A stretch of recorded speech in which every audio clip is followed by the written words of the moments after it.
कई बारी हम टेस्ट करवाते हैं ईएसआर सीआरपी के, और ये जो है काफी लोगों के बड़े आते हैं। इनके क्या कारण है, ये क्यों हो जाता है, पेशेंट में काफी कंफ्यूजन रहती है। डॉक्टर आकांक्षा, आज हम बात करेंगे ईएसआर और सीआरपी के बारे में। सो ईएसआर क्या है? ईएसआर जिसको हम एरिथ्रोसाइट सेडिमेंटेशन रेट बोलते हैं। इसमें ब्लड को एक टेस्ट ट्यूब में इकट्ठा किया जाता है और किस मात्रा में, किस रेट में जो हमारी आरबीसीज हैं वो हमारी जो टेस्ट ट्यूब की नीचे परत में जो है सेटल होते हैं, उसको ही हम ईएसआर बोलते हैं। दूसरा है सीआरपी। सीआरपी एक तरह का प्रोटीन होता है जो कि हमारी जो लीवर के द्वारा प्रोड्यूस होता है, और ये दोनों ही जो है जब भी कोई स्ट्रेस आता है, बॉडी में कोई भी इन्फेक्शन इन्फ्लेमेशन होती है तो इनके वैल्यू बढ़ जाती है।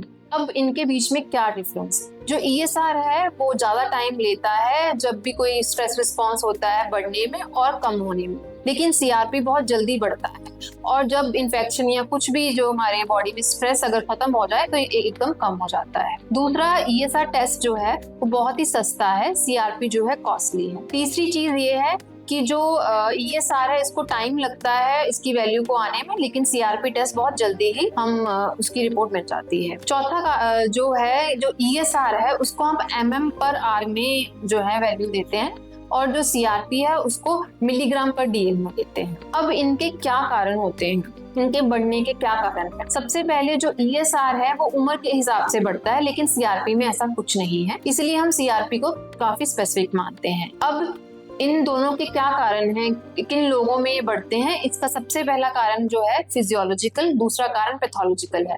फिजियोलॉजिकल में अगर हम बोले, जिनमें कि जैसे एज बढ़ना या डिहाइड्रेशन होना, पानी का जो कमी है बॉडी में होना, या तीसरा कारण है कि प्रेगनेंसी होना, चौथा कारण है स्मोकिंग, ये सारे इसके फैक्टर्स हैं। इसके अलावा जो पैथोलॉजिकल फैक्टर है उसमें सबसे पहले है एचपी का कम होना, दूसरा है कि इसमें इन्फेक्शंस हो जाने, जिसमें बैक्टीरियल, वायरल, फंगल इन्फेक्शन हो सकती हैं, पेट की इन्फेक्शन हो सकती है, छाती की इन्फेक्शन होती है, या फिर हमारी जो है यूरिन में इन्फेक्शन हो जाना। दूसरी चीज होती है जो इन्फ्लेमेशन, जिस तरह की कुछ ऑटोइम्यून बीमारी हो जाना, गठिए में भी इसको देख सकते हैं कि बढ़ सकता है।